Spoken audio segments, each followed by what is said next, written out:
po ang kanilang pambansang awit.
Para po sa ating opening remarks, tinatawagan po natin ang ama ng ating komunidad, si Father Jerry Malatambal.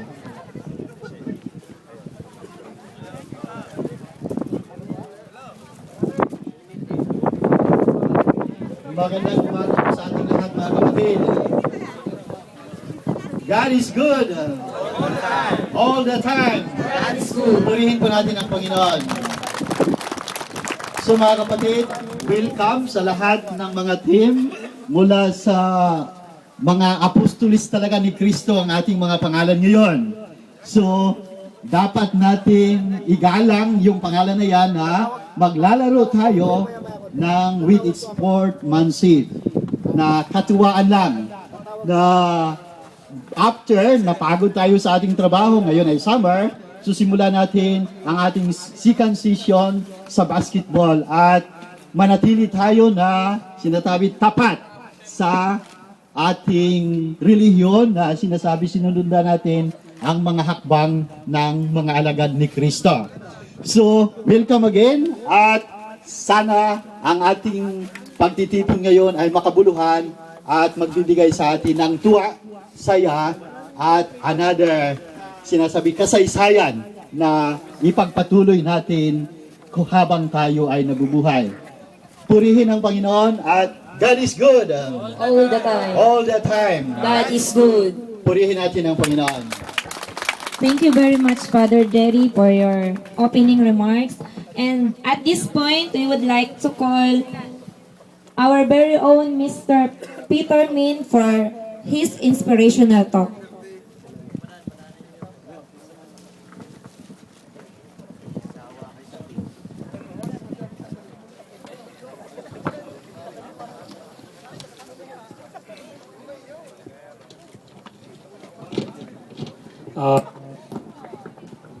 Good morning, brothers and sisters. This is Peter Min, which head chairman of Sword and Mouse. We are gathered here today to witness to opening ceremony of the Paran Migrant Basketball Tournament, which is organized by Father Jerry. As you know, the sport is not purpose to get winning, but on how we play the game and how to improve our lifestyle with joy, with to make one unity. To all the players, may you will play with fairness and avoid physical contact in order to prevent accidents. May the sportsmanship help us accept our defeat with big smile and joyful celebrate a winning moment with the champions. In behalf of organizer, again, I wish to congratulate everyone being here today. Your presence is sign that you love Jesus. You show your love to everyone through sports. Thank you very much. Thank you very much, sir, and welcome here in Baran.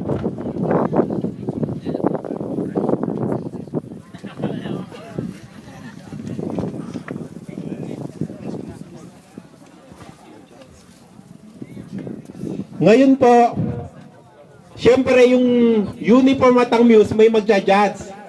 Kaya ipipresent po namin ngayon ang mga judge natin.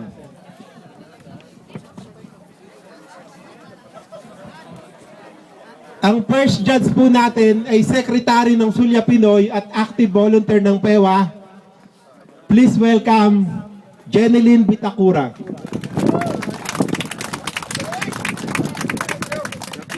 Our second judge is a PhD student at Seoul National University and a member of PICO or Pinoy Scholar sa Korea. Please all welcome Mr. Casiano Coresa Jr.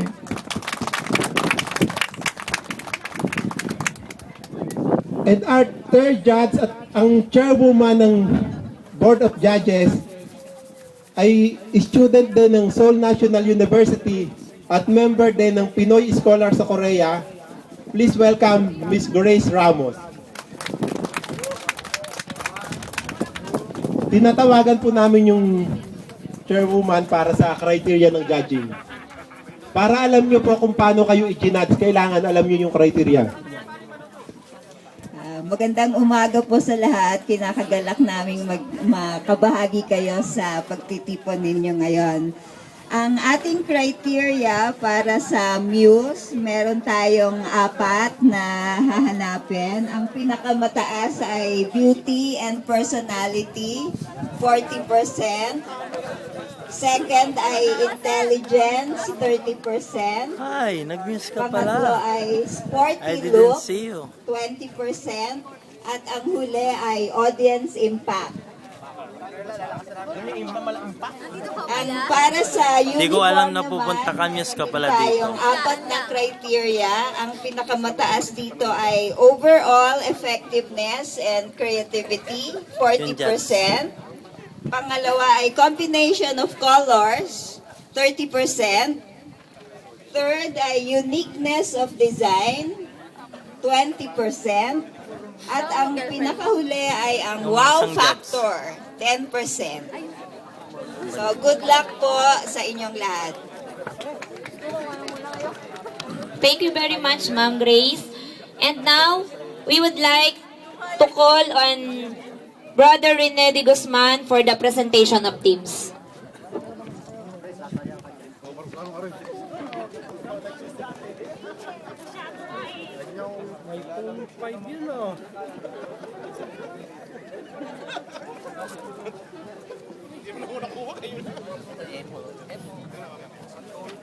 Yung bawat team po, kapag ka tinawag ng president natin, aano po kayo dito pa ganyan para makita kayo ng mga judge. Doon na kayo ikot sa likod.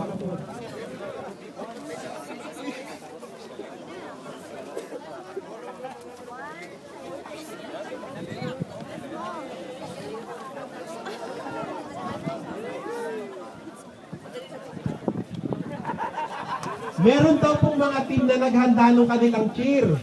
Kaya pag tinawag yung team nyo, pwede po na mag-cheer na po kayo dyan, tapos lalakad na po kayo para makita ng mga judge yung lahat. Kaya yung mga muse, ibigay nyo na yung pinakamaganda yung